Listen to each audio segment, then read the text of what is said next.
Assalamualaikum warahmatullahi wabarakatuh. Di sini saya beserta teman-teman saya akan menjelaskan mengenai tugas Alsin Puslit Koka pada mata kuliah Mesin Peralatan Industri Pertanian. Di mana untuk anggota kelompoknya sendiri ada Yonata Pondiawardani dengan NIM akhir 1024, ada Anissa Ayu Pratiwi dengan NIM akhir 1027, dan saya sendiri Medina Rahmawati dengan NIM akhir 1054. Di sini kami akan membahas mengenai alat dan mesin pengolahan kakao dan juga alat dan mesin pengolahan kopi. Yang pertama yaitu pemaparan mengenai alat dan mesin pengolahan kakao. Yang pertama ada mesin blending dengan mekanisme kerjanya. Proses pencampuran dapat dilakukan menggunakan mesin blending selama 15-20 menit pada suhu 40-50 derajat Celcius sehingga diperoleh pasta coklat yang kental dengan kapasitas kerja 10-25 kg atau batch. Satu batch sama dengan 15-20 menit. Yang kedua ada mesin roaster bubuk kakao dengan mekanisme kerjanya pada selama proses penyangraian, air akan menguap dari biji, kulit yang menempel di permukaan inti biji terlepas, inti biji menjadi coklat, dan beberapa senyawa menguap. Makin lama waktu sangrai, warna biji kakao akan mendekati coklat tua kehitaman. Penyangraian kakao dikatakan berhasil apabila biji kakao sudah mencapai warna dan aroma tertentu setelah tahap penyangraian. Dengan kapasitas kerja 5 kg atau batch, satu batch sama dengan 15-20 menit. Yang ketiga ada mesin pengayak bubuk kakao dengan mekanisme kerja. Yang pertama mempersiapkan alat steaming dengan memanaskan terlebih dahulu. Yang kedua setelah panas biji kakao dimasukkan ke dalam silinder. Yang ketiga roasting atau penyangraian dengan suhu maksimal 140 derajat Celcius selama 40 menit. Yang keempat pengistirahatan biji kakao hingga dingin. Yang kelima, dilakukan pemastaan nib biji kakao hingga menjadi pasta. Yang keenam, kemudian dilakukan pengempaan atau pengepresan hingga menghasilkan lemak kakao. Yang ketujuh, setelah berbentuk bungkil, tahap selanjutnya penghancuran bungkil kakao dengan mesin penghancur bungkil.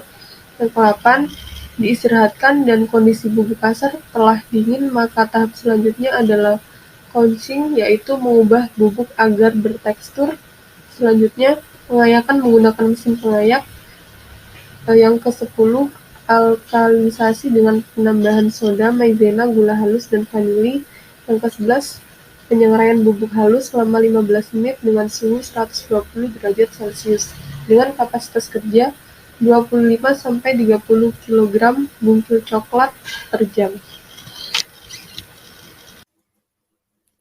Selanjutnya yaitu mesin roaster atau mesin sangrai kakao yang berfungsi untuk menyangrai biji kakao agar menghasilkan aroma coklat yang terbaik. Untuk prinsip kerjanya yaitu silinder yang dipanaskan dengan kompor berbahan bakar LPG dan diputar dengan motor listrik. Setelah suhu ruang sangrai siap untuk proses penyangraian, bahan sangrai akan dimasukkan ke dalam ruang penyangrai dan proses penyangraian berlangsung. Kemudian setelah kakao matang, kakao akan jatuh ke alat pendingin atau biasa disebut dengan tempering. Selanjutnya yaitu solar box dryer yang berfungsi untuk pengurangan kadar air agar mempermudah proses produksi biji kakao menjadi coklat. Untuk cara kerja solar box dryer yaitu menyediakan bahan baku berupa buah kakao yang masih segar, kemudian dipecahkan dan dicuci menggunakan air. Setelah itu selanjutnya dilakukan fermentasi dan direndam dan kemudian dicuci. Setelah itu dilakukan proses pengeringan menggunakan metode pengeringan dengan kabinet dryer. Suhu yang biasa digunakan rata-rata 45, 55, dan 65 derajat Celcius. Selanjutnya yaitu mesin grader atau mesin pengayak biji kakao, merupakan mesin pengolah kakao yang berfungsi untuk memilah ukuran biji kakao atau coklat supaya ukuran yang diinginkan tidak tercampur. Cara kerja mesin ini sangat sederhana, namun hasilnya bisa maksimal.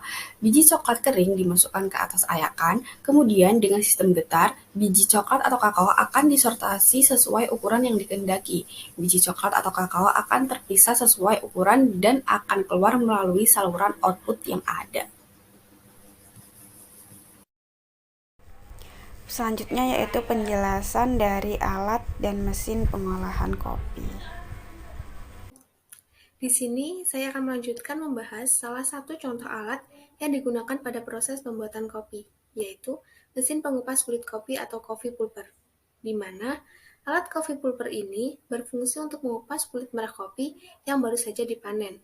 Selain itu, prinsip kerja dari mesin pengupas kulit kopi yaitu mengandalkan putaran pada motor penggerak yang digunakan untuk memutar poros pada rol penggilas. Biji kopi yang masuk ke dalam hopper akan terbawa oleh putaran penggilas dan akan terjadi penjepitan buah kopi antara penggilas dengan besi penahan, di mana setelah itu biji kopi akan terpecah dan kulit kopi akan terpisah dengan sendirinya. Selain itu, terdapat spesifikasi dari alat ini sendiri, yaitu memiliki kapasitas 25 kg dan memiliki estimasi harga sebesar Rp3.550.000. Kemudian ada alat pencuci biji kopi. Pada proses awal setelah biji kopi dipanen, hal pertama yang dilakukan adalah mencuci buah kopi tersebut. Mesin pencuci kopi ini digunakan untuk mencuci buah kopi matang yang telah dipanen agar bersih dari kotoran yang menempel pada kulit buah. Mesin ini juga dapat digunakan untuk mencuci biji kopi hasil fermentasi. Proses ini dilakukan agar buah kopi dan biji kopi tetap higienis dan terjaga kebersihannya sehingga kualitas tetap maksimal. Mesin pencuci kopi ini sangat dibutuhkan oleh para pengusaha kopi karena memiliki kapasitas hingga 1.000 kg per jam dengan memiliki estimasi harga sebesar Rp23.600.000. Sekian dari kelompok kami, kurang lebihnya mohon maaf. Wassalamualaikum warahmatullahi wabarakatuh.